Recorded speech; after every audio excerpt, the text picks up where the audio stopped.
Coming up, dawn raids as part of a multi-million-pound international drugs bust. A right royal rugby lesson as Prince Harry coaches kids from our area at Twickenham. And Frank Bruno gets behind a Midlands mental health charity. More at 6. Coming up, the drugs raid that's part of a multi-million-pound international investigation. Details coming up next.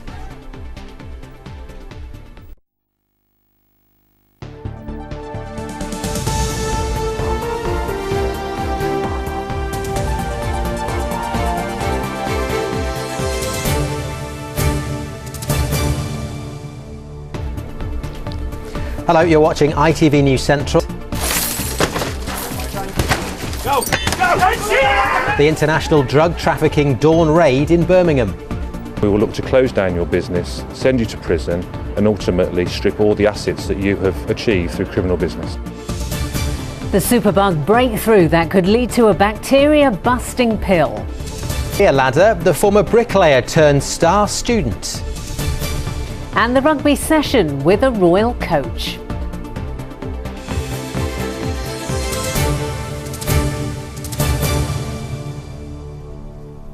Good evening.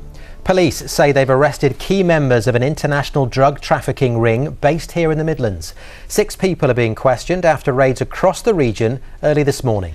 They're suspected of masterminding a global operation to smuggle heroin hidden in clothes and suitcases on flights from Pakistan. Spanish police were also involved in today's action, as Chris Halpin reports.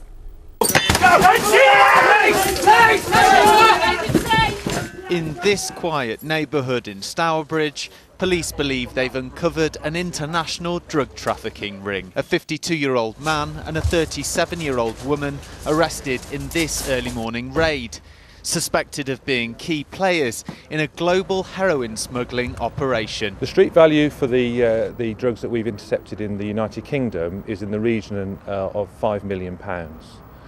But from my point of view, it's not just about that street value, it's the harm, the misery and the violence that these sort of Class A hard drugs cause to our communities. And the agency say that harm could have been great.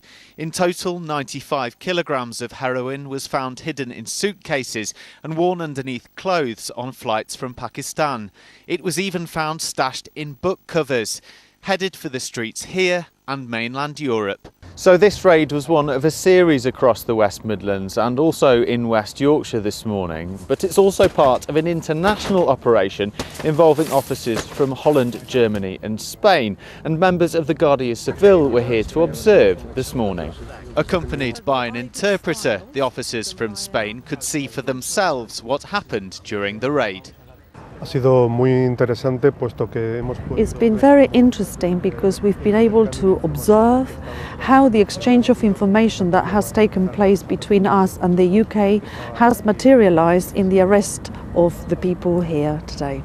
After the arrests, police let residents know what had been going on, and the newly formed National Crime Agency gave this warning. I hope that the exposure will send out the clear message that if you engage in drug trafficking, money laundering or any other form of serious organised criminality, the National Crime Agency with its partners will lock onto you. 4 other men are also being questioned after raids in Birmingham and one in Bradford, all on suspicion of importing heroin on an international scale. Chris Halpin, ITV News, Stourbridge. The Plebgate affair has led to renewed calls for action to restore public trust in the police.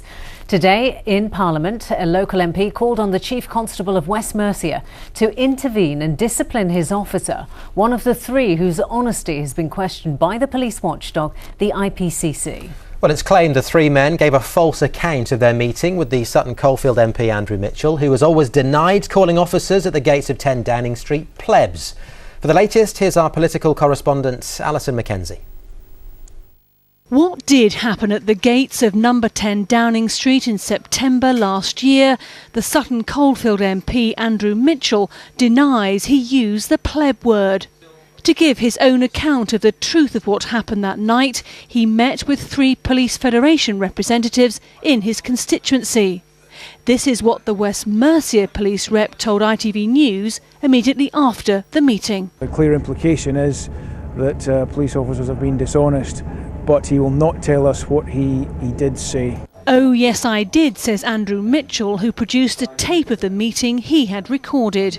Despite investigations by the 3 Midlands forces for the 3 men involved, no disciplinary action is planned. So what happens now? Mark Pritchard, the Wrekin MP, was on his feet in the Commons today. We have a debate on restoring public trust in the police.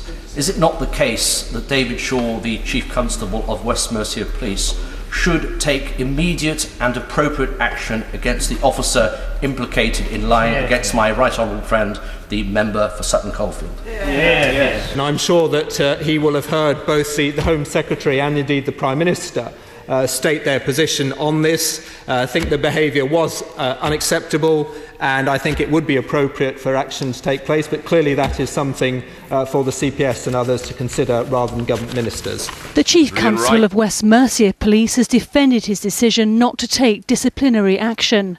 He and the Chief Constables of the West Midlands Force and Warwickshire will appear before a committee of MPs at Westminster next week. Alison Mackenzie, ITV News. A controversial Muslim-free school in Derby has been branded dysfunctional and in chaos by Ofsted inspectors. The report stated a number of areas of inadequacy, including leadership, management, school monitoring, pupils' achievement, teaching, behaviour and safety. Well, there were a few positives. Inspectors found pupils were happy and they had good relationships with staff, but there are now calls for the school to be shut down and calls by the teaching unions for the Education Secretary Michael Gove to resign. Phil Brewster reports. Only 13 months after opening its doors, the future of the Al Medina School in Derby is in serious doubt. Set up as a free school with a strong Muslim ethos, it's been branded as dysfunctional by Ofsted in a report published today. Concerns highlighted include a lack of proper teacher training, poor lesson planning and inadequate leadership.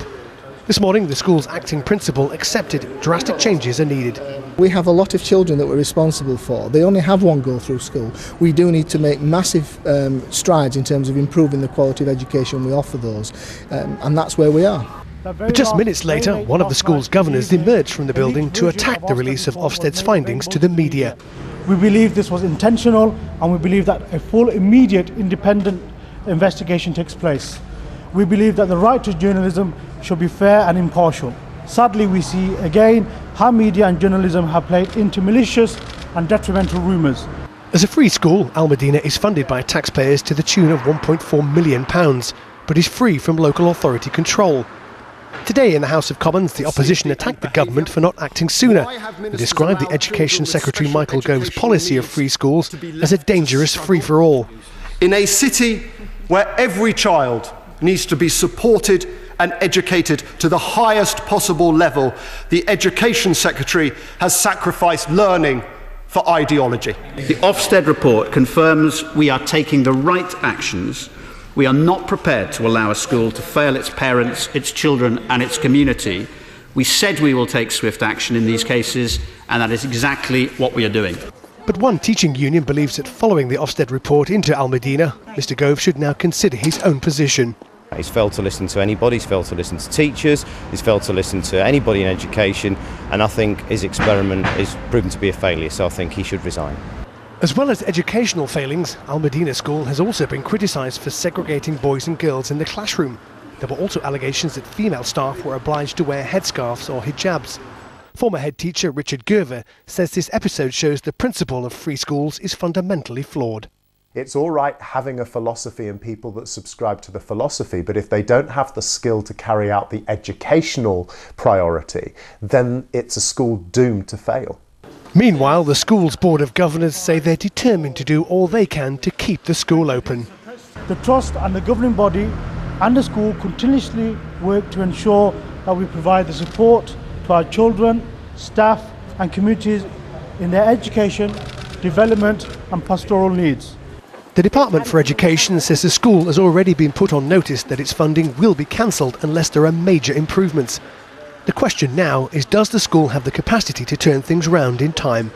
Phil Brewster, ITV News, Derby. The mother of a 20-year-old man who was killed last month says he continues to unite people even after his death. Cheryl Armatrading was at an event in Leicester last night, organised to help pay for Antoine Akpom's funeral, which takes place next Friday. Rajiv Popat reports. It's been too hard living. An evening to celebrate the life of Antoine Akpom. The 20-year-old died after he was attacked at Kent Street in Leicester 5 weeks ago. His mother was in the audience at the Y Theatre in Leicester last night. I'm just overwhelmed, and with the amount of love that Leicester has shown, and even beyond the grave, my son's brought the community together, and I'm just so proud of him. If it's one thing I can say, no one can ever say that Leicester doesn't pull together. Antoine coached the under-11s team at the Nirvana Football Club. They held a minute's silence in his memory before a tournament last month. He was a great guy for negotiation skills. He often split up a lot of problems on our pitch. Even if he was standing there on the sublines, he would run on, and his great negotiation skills often sorted things out. The event, called United for Change, was aimed at raising money for Antoine's funeral and promoting peace. There's been a lot of tragedy in Leicester the last few weeks, other people as well as Antoine. So it's about making a change, making a difference, looking at the underlying issues and where we take this from here, looking at why these things are happening. Obviously there's something seriously wrong. I heard heaven's got to be a place on earth. So now every day I'm working on my CV trying to get a job there. More than 150 people turned up to watch a host of poets, rappers and singers. I think it's a great event to bring the community together. Obviously it's a sad loss for a lot of people. It's a good way for some of the younger members of the community to show their respects to the family. A lot of people are ignorant towards certain things, and they need to be educated in order for them to understand that this kind of thing is happening even to this day as well, so yeah. Antoine's mother described him as one in a million. He loved life, he loved sports, he loved people. He was an amazing person, a loving son, and it's like, I didn't realise how many lives he touched, and he's touched the whole of Leicester City. 2 men have been charged with murder. The funeral will be held next Friday.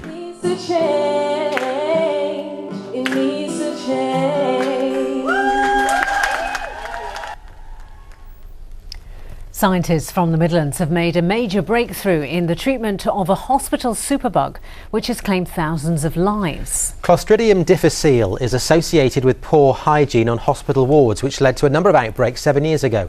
Hospitals have since improved their hygiene procedures as a result, but the bug remains a big problem. Between January last year and March this year, there were more than 18,000 cases in England. 7,500 of them were in hospitals, and the bug can kill quickly. 30% of those who died did so within 30 days. Well, our correspondent Gareth Owen now reports on the breakthrough which could save thousands of lives. In a Leicester laboratory, in a tiny dish, just maybe an answer. An end to the hospital superbug, which has caused suffering for thousands for more than a decade. The deaths of 78 people in Leicester could be linked to the number superbug of people dying from the hospital superbug. The daughter of a man who died from a hospital superbug. 7 years ago, Leicester became the centre of an outbreak of Clostridium difficile. The bug also played a big part in the scandal at Stafford Hospital. Ellen Linstead died from C. difficile. She caught it on a ward at Stafford. For her family, the effects of the bug were shocking. So the first time that it happened, when she was covered in faeces, it was out of visiting time, so everybody else in the ward could actually see. It was very, very undignified, and for my mum, who was incredibly proud and clean, that was really difficult for her. It's tragic, and it's soul-destroying to think that my mum died of something that she didn't go into hospital with. Most patients, like Ellen, are treated with antibiotics, but they can be ineffective, and as soon as they stop taking them, the bug tends to return. But this team at the University of Leicester has discovered a new way of treating it. They spent years scouring riverbeds looking for a virus which would attack C. difficile. And now that work has paid off. So the virus attaches to the bacterial cell, it injects its DNA, it then stops that bacteria being a bacteria anymore, it just turns it into a little viral factory. It makes many, many viruses, which then break the cell open and allows the cells to kill the cell. At the moment, what we've done is for the first time identified this new set of weapons. Now what we have to do is identify a prototype product, and then what we hope to do is then test it in patient settings. So we're not quite there yet, but for the first time what we've done is found this set of viruses that we can then start to exploit. But even the prospect of a cure for Clostridium difficile has delighted those who know its effects firsthand. I think any advances we can have, any science, any technology that can help with preventing it or even sort of treating it would be a great breakthrough, because I think the poor care that led to my mum's death on the C. diff, if neither of those two had happened, I think I'd have my mum today. It could take up to a decade to get a pill into mass production. If it does happen, scientists here say it will save many thousands of lives. Gareth Owen, ITV News, Leicester. The grandson of the founder of Worcestershire-based car maker Morgan has vowed to fight his removal from the firm's board. Charles Morgan is appealing against the decision by Morgan Motor Company, which removed him from the managing team and board of directors.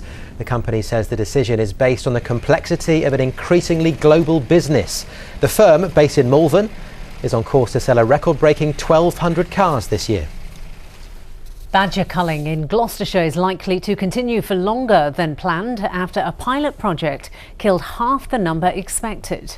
A 6-week trial killed 700 of the around 2,400 badgers in the county. That's 30% of the total population rather than the planned 70%. The cull was to try and control the spread of bovine tuberculosis carried by badgers. An application to extend it is now being considered. Still to come here on ITV News Central, a right royal rugby session at Twickenham. Grassroots football gets a boost from Aston Villa. And join me for your weather forecast in a few minutes' time when I'll be talking about fog and rain. I'll see you then.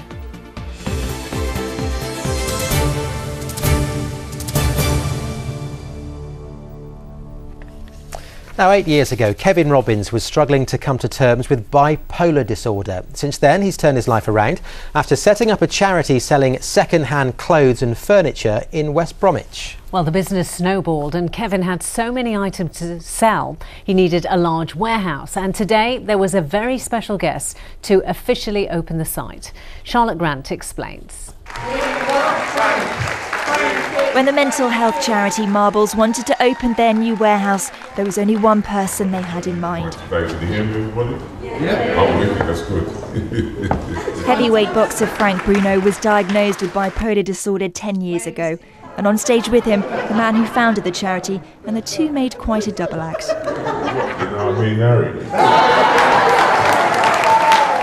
Kevin Robbins says he's had some dark days. He had 2 nervous breakdowns, but setting up the charity has been his saving grace. The thing is, it can happen to anyone, and I think that's the thing. You know, if it can happen to the world champion, it can happen to anyone.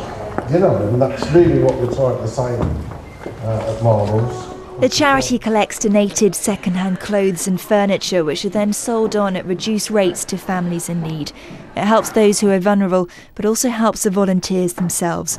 All have been infected somehow by a mental illness. This is a stepping stone for them, to learn new skills, to learn how to, interact with people sociably, and just learn, basically, all aspects of life.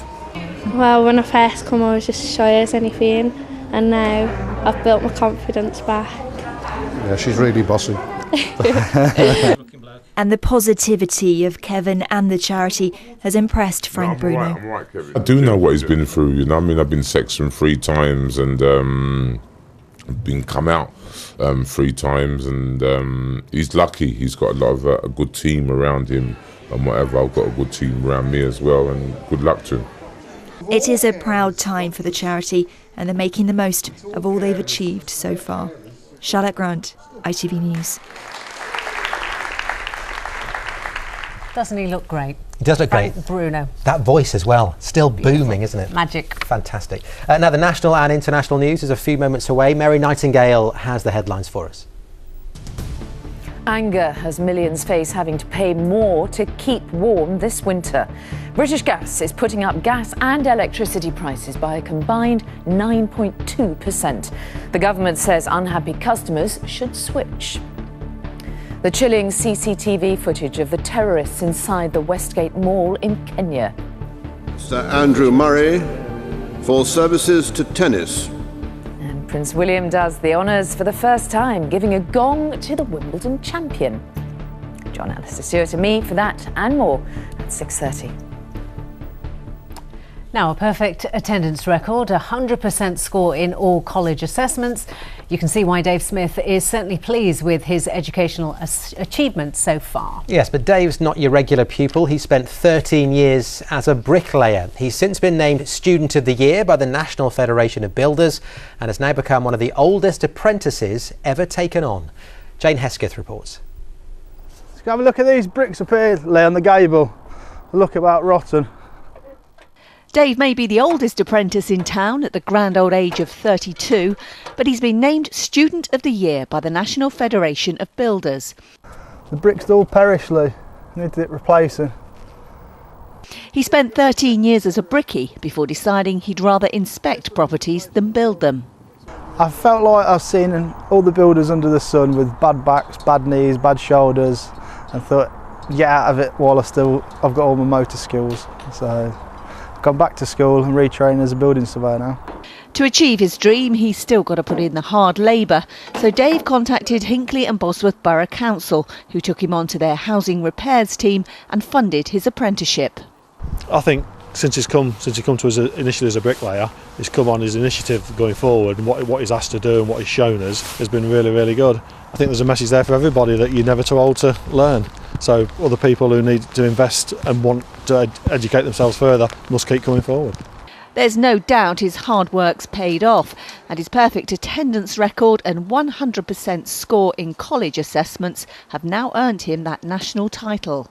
It was fantastic. Really chuffed with myself, dead proud. It was obviously a great honour to win the award, but it's just set me up for the future now. Really helped out with the funding for the apprenticeship, and hopefully it's all good things for the future. There's a few more years hard graft yet before Dave can swap his tools for the surveyor's clipboard, but he's well on his way. Jane Hesketh, ITV News, Rugby in Leicestershire. There you go, never too old to learn. Ever, apparently.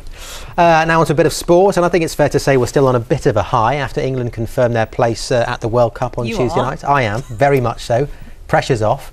Questions remain, though, over the country's commitment to grassroots football and how we can fast-track the progress of our future national team. Yes, so earlier I spoke to Aston Villa's Gabriel Agbonlahor about a national footballing scheme for school children.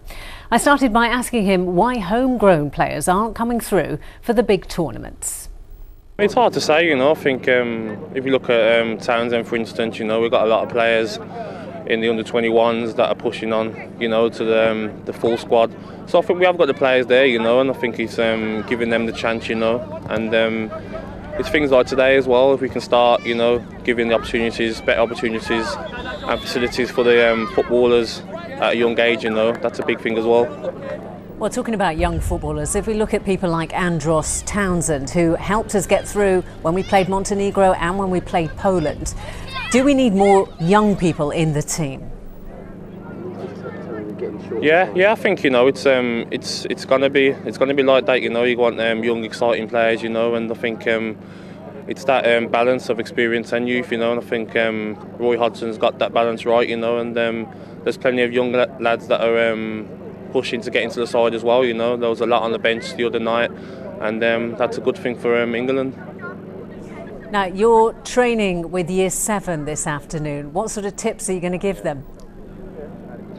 Yeah, I think really at this age, is to try and enjoy it. I think it's you can tell them to work hard and do the right things, but I think it's a lot about enjoyment at this age. And I think if they can enjoy that game today, that'll help them play decent, And your prediction, how far are we going to get in the World Cup in Brazil?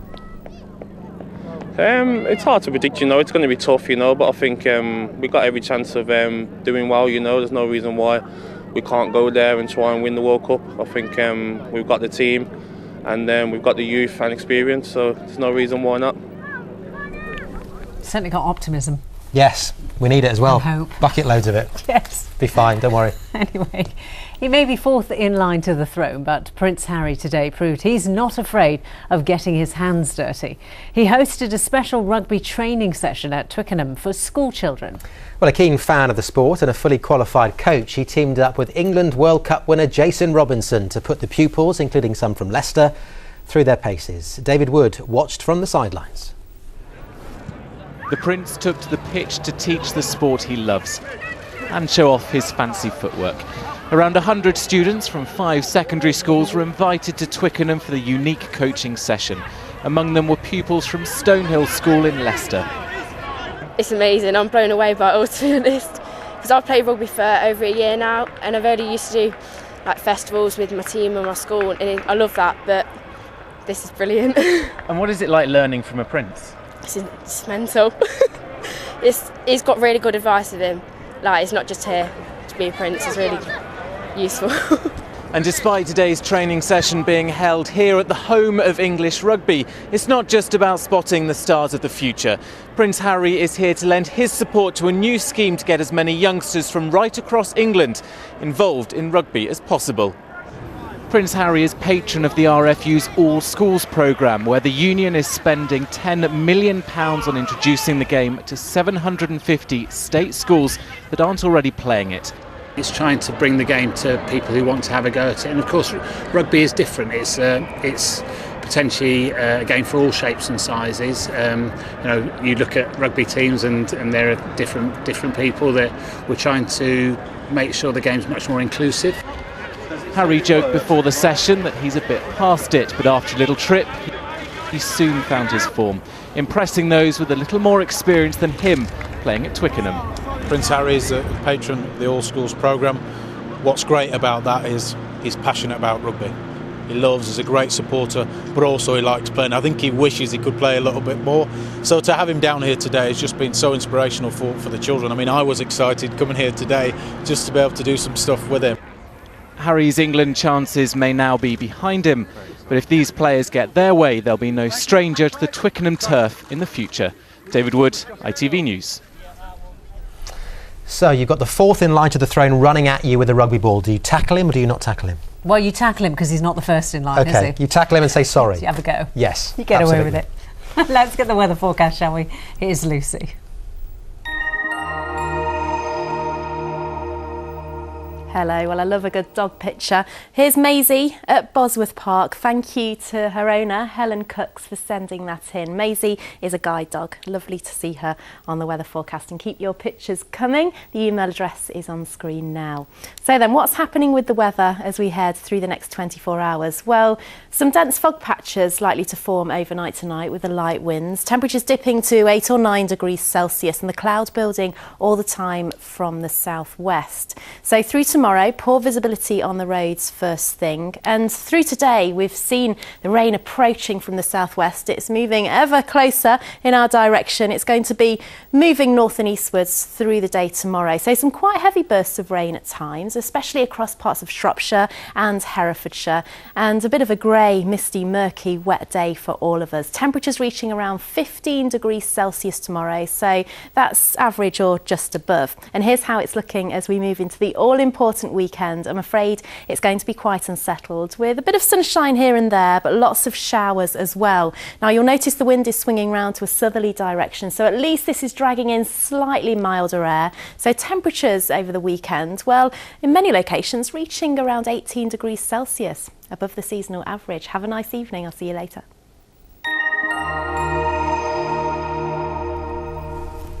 Just time for a reminder of tonight's top stories before we go tonight. Police say they've arrested key members of an international drug trafficking ring based here in the Midlands. 6 people are being questioned after raids across the region early this morning. A local MP has called for the Chief Constable of West Mercia to discipline his officer, one of 3 whose honesty has been questioned by the police watchdog, the IPCC, after they investigated the Plebgate affair. And a controversial Muslim free school in Derby has been branded dysfunctional by Ofsted inspectors. The report stated a number of inadequacies, including leadership, management, school monitoring, pupils' achievement, teaching, behaviour and safety. And as always, plenty more on the day's news on our website. Just go to itv.com/central. And we should give you a quick warning that if you don't like creepy crawlies, look away now, because you're about to see a spider who bit a couple, and it's believed to be the cousin of the country's most dangerous spider. Have to say, I'm not overly keen on the spider stories, if I'm honest. You don't like them? No, so I've shut my eyes and I won't be going on the website. But you do, because it's really, really good. Yes, shouldn't really say that. It. Anyway, have you got a dark suit? For tonight's do? Yes, I have ready. indeed. We're going out. I'll change now. More on that tomorrow. Goodbye for now. Bye-bye.